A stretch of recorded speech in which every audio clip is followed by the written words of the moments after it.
गंभीर बीमारी के चलते कुछ साल पहले ही सुमित्रा के पति का देहांत हो गया था, जिसके बाद सुमित्रा ने फूलों की माला बनाने का काम शुरू किया और अपनी दोनों बेटियों को पाल पोस कर बड़ा किया। सीमा बेटा, तेरी पढ़ाई हो गई हो तो माला बनाने में मेरी थोड़ी मदद कर दे। कल सोमवार है तो माला बनाने का काम थोड़ा ज्यादा होता है। माँ, तुम बस थोड़ी देर रुक जाओ, मेरा ये प्रोजेक्ट पूरा होने ही वाला है, फिर मैं माला बनाने में तुम्हारी मदद कर दूंगी। अच्छा ठीक है बेटा, कोई बात नहीं, तू अपना काम आराम से कर ले, फिर मेरी मदद कर दियो। थोड़ी देर बाद सीमा का प्रोजेक्ट भी कंप्लीट हो जाता है और सुमित्रा की बड़ी बेटी सरिता भी अपने ऑफिस से घर आ जाती है और सुमित्रा की दोनों बेटियां मिलकर सुमित्रा के साथ सारी मालाओं का बनाने का काम पूरा करवा देती हैं। तुम दोनों मदद नहीं करती तो सुबह तक भी ये माला बनाने का काम पूरा ना होता। तुम दोनों को भूख लगी होगी तो थोड़ी देर रुको, मैं तुम्हारे लिए गर्मा गर्म खाना बना कर देती हूँ। नहीं माँ, तुम सुबह से माला बना रही हो, तुम बैठो, आज का खाना मैं बना लेती हूँ। हाँ माँ, तुम आराम करो, मैं और दीदी मिलकर खाना बनाकर ले आते हैं। कितनी अच्छी बेटियां दी हैं भगवान ने मुझे, लेकिन कल जब तुम अपने ससुराल चली जाओगी तब तो मुझे सब कुछ खुद ही करना पड़ेगा।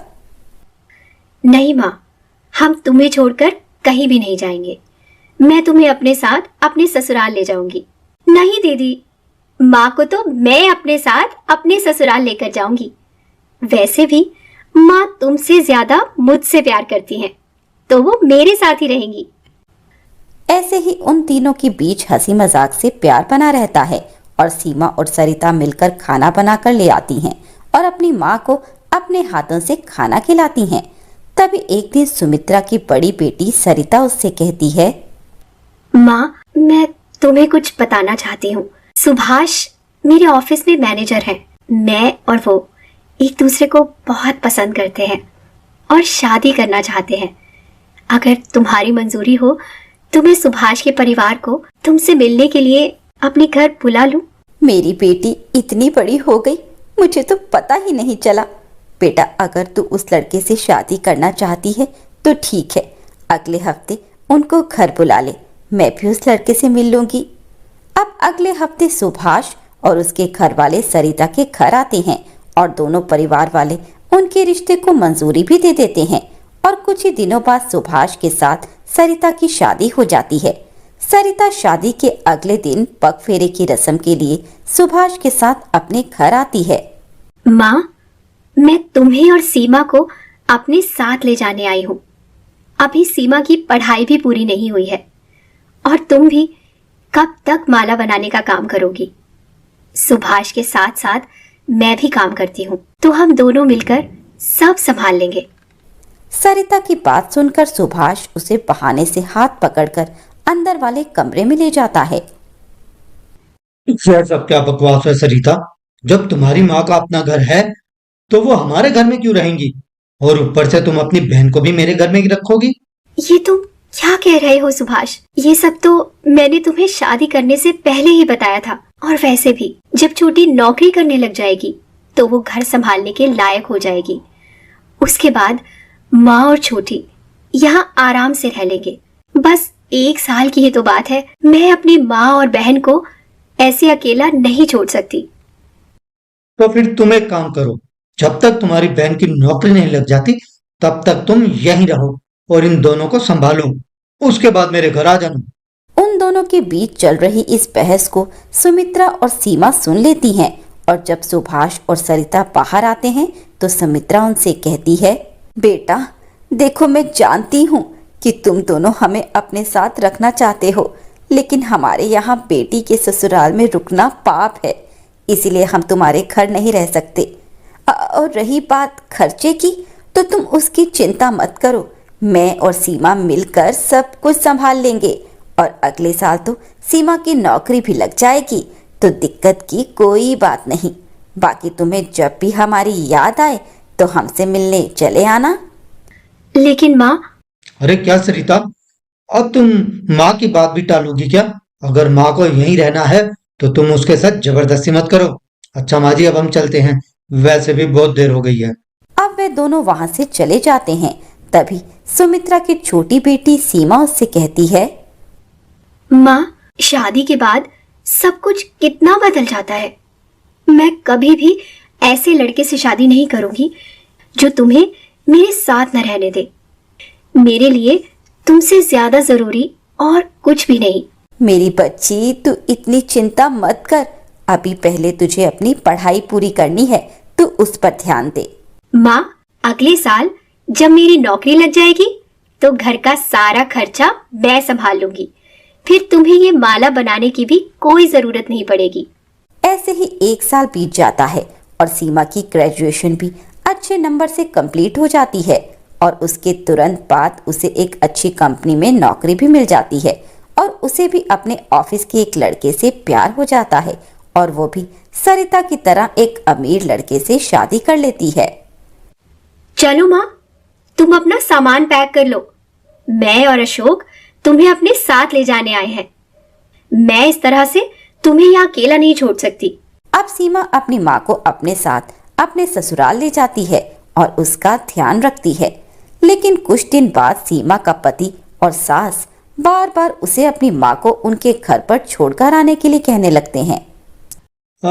मुझे तो लगा था कि तुम्हारी माँ थोड़े बहुत दिन यहाँ रहेंगी, लेकिन ये तो यहीं आकर बस गई। मैंने इनका ठेका नहीं लिया हुआ। जाओ, इन्हें इनके घर पर जाकर छोड़ आओ। ये तुम कैसी बातें कर रहे हो अशोक? जिस माँ ने बचपन से मुझे पाला पोसा, उसके बुढ़ापे में मैं उसे अकेला कैसे छोड़ सकती हूँ?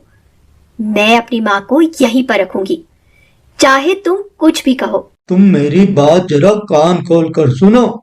ये घर तुमने मुझे दहेज में नहीं दिया है। मेरा घर है यह, और यहाँ वही रहेगा जिसे मैं इस घर में रखना चाहूंगा। और अगर तुम्हें इतना ही शौक है अपनी माँ की सेवा करने का, तो तुम भी यहाँ से जा सकती हो। सुमित्रा छिपकर उन दोनों की सारी बातें सुन लेती है और सबसे अलविदा लेकर अपना सामान पैक करके वहां से लौटकर अपने घर आ जाती है। लेकिन सीमा को इस बात का बहुत बुरा लगता है, इसीलिए वह हर महीने अपनी माँ से मिलने के बहाने आती और उन्हें महीने भर का खर्चा दे आती। कुछ समय तक तो सब कुछ ठीक चलता रहा, लेकिन कुछ समय बाद अचानक सुमित्रा की तबीयत बहुत खराब हो गई। उसकी देखभाल के लिए सीमा अपना सामान पैक करके अपनी माँ के पास रहने के लिए आने लगी। तभी अशोक ने उसे रोकते हुए कहा, कहाँ जा रहे हो ये इतना बड़ा बैग पैक करके? मेरी माँ की तबीयत खराब है, इसलिए कुछ दिन उनके पास ही रुकूंगी। अच्छा, और मेरी माँ का ध्यान कौन रखेगा? माँ जी की तबीयत तो बिल्कुल ठीक है, और वैसे भी यहाँ पर आप हैं, इतने सारे नौकर चाकर भी हैं।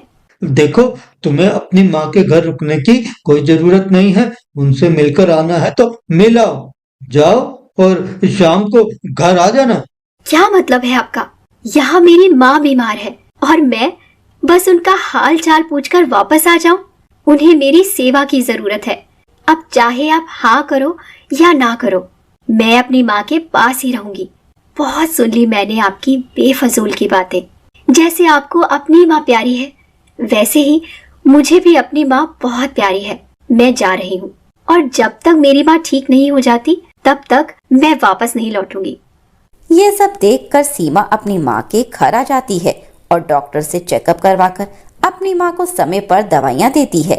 लेकिन उसे अपनी बड़ी बहन सरिता पर बहुत गुस्सा आता है। मैं नहीं जानती थी कि शादी के बाद दीदी इतना बदल जाएंगी।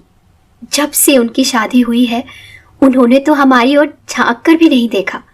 हम किस हाल में हैं, कैसे हैं, उनको तो हमसे कोई मतलब ही नहीं है। यहाँ तक कि वो तो मेरी शादी में भी बस एक ही दिन के लिए आई थी। पता नहीं था कि एक अमीर लड़के से शादी करके दीदी इतना बदल जाएंगी।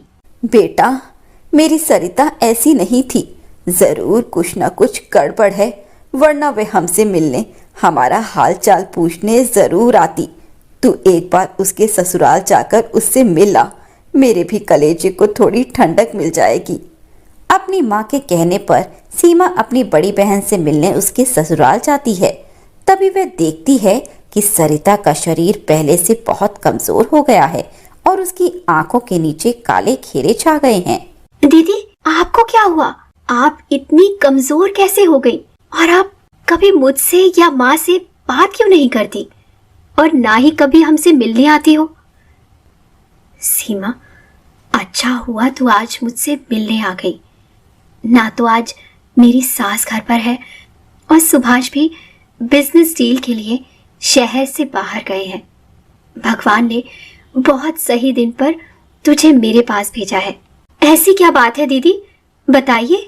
मुझे लगा था कि पैसों के साथ साथ ये लोग दिल के भी बहुत अमीर होंगे, लेकिन शादी होने के बाद मुझे पता चला कि सुभाष की पहले भी एक पत्नी थी जिनसे उनका तलाक हो गया था, क्योंकि सुभाष शराब पीकर उसे बहुत मारता पीटता था। मैं नहीं जानती थी कि सुभाष ऐसा है। मुझे पता होता तो मैं कभी उससे शादी ही नहीं करती। शादी होने के कुछ दिन बाद ही उसने मेरे साथ भी वही बर्ताव चालू कर दिया और मेरी सास भी हमेशा उन्हीं का साथ देती है। और अगर मैं उन्हें कुछ कहती हूँ तो वो दोनों मिलकर मुझे मारना पीटना शुरू कर देते हैं। और तो और मुझे घर से बाहर जाने के लिए एक फूटी कौड़ी भी मेरे पास नहीं छोड़ते, और ना ही मेरे पास कोई फोन है जिससे मैं किसी से बात कर सकूं। तू मुझे अपने साथ यहाँ से ले चल, मैं इस नर्क में अब और नहीं रहना चाहती। सरिता की बातें सुनकर सीमा की आंखों में पानी आ जाता है और वह उसे वहां से लेकर अपनी माँ के पास आ जाती है। कुछ दिनों बाद सरिता अपने पति के पास तलाक के कागज भेज देती है और उससे तलाक लेकर खुद नौकरी कर कर अपनी माँ का ध्यान रखती है। सीमा भी उन दोनों के साथ ही रहती है। तभी कुछ दिनों बाद सीमा के पति को अपनी गलती का एहसास होता है और वह सीमा को लेने उसके घर आ जाता है। अपने सासू माँ से अपने बुरे व्यवहार के लिए वह माफी मांगता है और हर महीने उनके पास खर्चे के कुछ पैसे भी भेज देता है। समय समय पर सीमा भी अपनी माँ और बड़ी बहन सरिता से मिलने के लिए आती रहती थी। कुछ महीने बाद सरिता की शादी नीरज नाम के एक अच्छे से लड़के से हो जाती है, जो सरिता के साथ साथ उसकी माँ का भी अच्छे से ध्यान रखता था। मेघा और नेहा दोनों सगी बहनें थीं। मेघा बड़ी तो नेहा छोटी थी। बचपन में दोनों बहनें एक सी लगा करती थीं। दोनों ही पतली भी थीं और सुंदर भी। एक बार की बात है, मेघा बहुत बीमार पड़ गई। कई महीने बिस्तर में रहने के बाद जब वो धीरे धीरे ठीक होने लगी तो घर वालों ने नोटिस किया कि वो बहुत मोटी होती जा रही है। डॉक्टर को दिखाया गया तो उन्होंने बोला कि शायद उनकी बीमारी के साइड इफेक्ट्स हैं। लेकिन मेघा की जिंदगी मोटे होते ही बदल गई, यहाँ तक कि उसकी छोटी बहन नेहा भी उसका मजाक उड़ाने लगी है। यार दीदी, कुछ करो अपने मोटापे का, चलती फिरती हाथी का छोटा बच्चा लगती हो। बोलने की तमीज भूल गई हो क्या? मत भूलो कि मैं तुम्हारी बड़ी बहन हूं और मैं जानबूझकर मोटी नहीं हो रही हूं, तुम्हें पता है ना? पता है, लेकिन थोड़ा सा कंट्रोल करो, थोड़ी एक्सरसाइज किया करो, और कुछ नहीं तो मम्मी पापा से बोलकर जिम ज्वाइन कर लो। बस बहुत हो गया तुम्हारा, अब कुछ और बोलने की जरूरत नहीं है। गुस्से में मेघा रसोई में अपनी मम्मी के पास चली जाती है। उसकी मम्मी उसे गुस्से में देखकर समझ गई कि अब फिर दोनों बहनों की आपस में झड़प हुई है। मेघा, हर बात का बुरा मत माना करो बेटा, वो तुम्हारी छोटी बहन है। छोटी बहन? आपको पता है आपकी लाडली मुझे हाथी का बच्चा कह रही है। अच्छा, उसने ऐसा कहा? ठहरो, मैं उसकी अभी खबर लेती हूँ। मम्मी नेहा को बुलाती है और उसे बहुत डांट लगाती है, लेकिन नेहा को कोई फर्क नहीं पड़ता। वो मेघा को चिढ़ाकर घर से बाहर अपने दोस्तों के साथ खेलने चली जाती है। मेघा बाहर खेलने भी नहीं जाती थी क्योंकि अधिकतर लोग उसे मोटी मोटी कहकर छेड़ते थे। अगले दिन स्कूल में, नेहा, तुम्हें मैंने डांस के लिए सेलेक्ट किया है। मैम, मेघा को नहीं लिया इस बार? नहीं, उसे नहीं लिया। मुझे नहीं लगता कि वो अब इतना अच्छा डांस कर पाएगी। माना बहुत अच्छा डांस करती थी वो, लेकिन अब शायद नहीं। उसे अपना वजन कम करना होगा। Okay ma'am. मेघा डांस में बहुत अच्छी थी, लेकिन मोटा होने के कारण उसे टीचर ने डांस में नहीं लिया। यहाँ तक कि अब बहुत सारे इवेंट्स ऐसे होते कि वो उनमें पार्टिसिपेट नहीं कर पाती थी, और इसी बात ने धीरे धीरे उसके अंदर निराशा की भावना को जागृत कर दिया। वो धीरे धीरे अपने दोस्तों से कट कर रहने लगी और अकेले में बैठे हुए कुछ न कुछ सोचती रहती है। रिश्तेदार जब भी घर आते तो हमेशा नेहा की तारीफ करते और मेघा के मोटापे पर तंज कसते। अरे भाभी, अपनी मेघा को थोड़ी डाइटिंग कराओ। अभी तो फिर भी 12वीं में है, लेकिन आगे देखो इसकी शादी करना भी मुश्किल हो जाएगा। क्या करूं दीदी, सब जगह दिखा लिया है लेकिन कोई हल ही नहीं निकल रहा है। और अब तो मेघा इतनी चिड़चिड़ी हो गई है कि खुद से कुछ करना भी नहीं चाहती। तो समझाओ भाई, लड़की की जात है। मेरे तो कहने का फर्ज था, बाकी तुम जानो। तभी मेघा के पापा घर आ जाते हैं। लगता है मेरे भाई को बुरा लग गया। अरे भाई, मैं तो बस उसकी शादी को लेकर टेंशन में थी, इसलिए बोल दिया। मेघा के पिताजी गर्दन हिलाते हुए मेघा के कमरे में जाते हैं। मेघा तकिए में मुंह देकर रो रही थी। वो जाकर अपनी बेटी के सर पर हाथ फेरते हैं। देखो बेटा, इस तरह तुम लोगों को और कहने का मौका दे रही हो। तुमने कोई गलती नहीं करी है, बस तुम थोड़ी मोटी हो गई हो। अब ऐसा भी नहीं है कि तुम पतली नहीं हो सकती, इसलिए इन सब चीजों से बाहर निकलो और अपने ऊपर थोड़ा काम करो और इन लोगों की जबान बंद कर दो। पापा, स्कूल में सब टीचर्स भी मेरा मजाक उड़ाने लगी हैं। पहले मैं कितने खेलों में भाग लेती थी, डांस में भाग लेती थी, और अब मुझे कोई भी इवेंट में नहीं लेना चाहता। कोई बात नहीं, उन्होंने नहीं लेना तो मत ले, लेकिन तुम इन सब चीजों की प्रैक्टिस करना मत छोड़ना। मेघा के पिताजी उसे बीच बीच में समझाते रहते थे, लेकिन आसपास के माहौल का मेघा के ऊपर इतना प्रभाव पड़ने लगा कि वो बिल्कुल कमरे से बाहर निकलना ही नहीं चाहती थी। एक दिन उसकी बुआ के बच्चे घर आते हैं और वो सब बाहर घूमने का प्रोग्राम बनाते हैं, जिसमें मेघा जाने से मना कर देती है। फिर अपनी माँ के बहुत समझाने पर आखिर में वो सबके साथ जाने के लिए तैयार हो जाती है, घूमने वाली जगह पर। मेघा दीदी के लिए देख लो भाई, मैं तो इसको बिल्कुल भी हाँ नहीं कहूंगी। इनका वजन बहुत ज्यादा है और मुझे नहीं लगता कि उन्हें उस झूले पर झूलना चाहिए। अरे तुम ये कैसी बातें कर रही हो? मेघा भी झूले में झूल सकती है, अब इतनी भी मोटी नहीं है। रहने दो भाई, मेघा दीदी को रहने दो, वो हमको उनको कोई ऐसा वैसा झूला दे देंगे। मेघा उन सबका मुंह देख रही थी। आखिर में उससे रहा नहीं गया और वो गुस्से में बोली, क्या बातें कर रहे हो तुम सब मेरे बारे में? मेघा ये नहीं कर सकती, मेघा वो नहीं कर सकती। क्या तुमने कभी मेघा से पूछा कि मैं ये काम कर लूंगी या नहीं कर लूंगी? माना कि मैं मोटी हो गई हूँ, तो इसका मतलब है कि मैं तुम लोगों की सोच के मुताबिक जीना छोड़ दूं? तुम लोग मुझे बताओगे कि मुझे ये करना है, मुझे वो करना है? नहीं, अब ऐसा बिल्कुल भी नहीं है। मैं जो चाहूंगी मैं वो करूंगी। मुझे जो झूला झूलना है मैं उसी पे ही झूलूंगी, समझे तुम लोग? मेघा गुस्से में वहां से चली जाती है और एक टिकट लेकर उसी झूले पर झूलती है जिसके लिए वो सब मना कर रहे थे। इतना सुनने के बाद उन्हें भी मन ही मन एहसास हो रहा था कि शायद उन्होंने मेघा के बारे में ज्यादा बोल दिया है। देखते ही देखते 3-4 साल भी बीत जाते हैं और दोनों बहनों की उम्र शादी के लायक हो गई थी। मेघा बहुत कोशिशों के बाद भी पतली नहीं हो पाई, यहाँ तक कि अब उसकी माँ बहुत चिंता करने लगी थी। 1-2 साल और ऐसे ही निकल जाते हैं। अब सबको नेहा की शादी की चिंता सताने लगती है। जो भी मेघा को देखने आता वो नेहा को पसंद करके चला जाता। सुनो मेघा के पापा, देखो हम मेघा के चक्कर में नेहा की उम्र भी बढ़ा रहे हैं, क्यों ना नेहा की शादी पहले कर दे। हाँ, शायद तुम ठीक कह रही हो। हम लोगों को अब नेहा के बारे में सोचना होगा। इस बार जो भी रिश्ते वाले आए और नेहा को पसंद करें तो हम हाँ कर देंगे। यहाँ तक कि अब मेघा ने भी बोल दिया था कि आप लोग नेहा के लिए रिश्ता देख लो। मेघा ने अपने लिए अब एक नया काम ढूंढ लिया था। वो खाना बनाना सीख रही थी, बेकरी का काम सीख रही थी। नेहा को देखने वाले आ जाते हैं और वो नेहा को पसंद भी कर लेते हैं। मेघा दीदी, क्या आपको बुरा नहीं लग रहा? आपसे पहले मेरी शादी हो जाएगी। मम्मी पापा दोनों को ही तुम्हारी बहुत चिंता हो रही है और मुझे लगता है कि इस दुनिया में सिर्फ पतली लड़कियों को ही शादी करने का अधिकार है। मोटी लड़कियों को देखकर लड़के ऐसे ही मुंह बनाते हैं जैसे कि वो उनके घर का पूरा राशन खत्म कर देगी। प्लीज दीदी, आप बुरा मत मानो। बचपन की बातें बचपन की थी, लेकिन अब मुझे आपके लिए फिक्र हो रही है। मेघा उससे गले लगा लेती है, लेकिन अंदर ही अंदर उसे बहुत दुख था। कुछ दिनों बाद ही नेहा की शादी हो जाती है और मेघा घर में अकेली थी। वो अपने पापा से कहकर अपनी छोटी सी बेकरी शॉप खोल लेती है। सब लोगों को उसका काम बहुत पसंद आता है, यहाँ तक कि थोड़े ही समय में उसके हाथों के बने हुए केक, पेस्ट्री, बिस्किट वगैरह बहुत फेमस हो जाते हैं। उसकी बहन नेहा भी अपने ससुराल में अच्छी तरह सेट हो जाती है। नेहा की शादी की पहली सालगिरह थी। उसने अपने घर वालों को भी इन्वाइट किया हुआ था। मेघा उसके लिए बहुत सुंदर केक बनाकर ले जाती है। वहीं उसके ससुराल में उसके पति के दोस्त भी वहां पर आए हुए थे, जो मेघा को देखकर मजाक उड़ाने लगते हैं। अरे भाई, तेरी साली तो बहुत मोटी है। मैं तो सोच रहा था कि शायद नेहा भाभी जैसी ही कोई पतली और सुंदर होगी तो मैं अपने घर वालों से बोलकर बात चलाऊं, लेकिन ना बाबा ना, ये तो चलता फिरता एलिफेंट है। हाँ यार, बिल्कुल।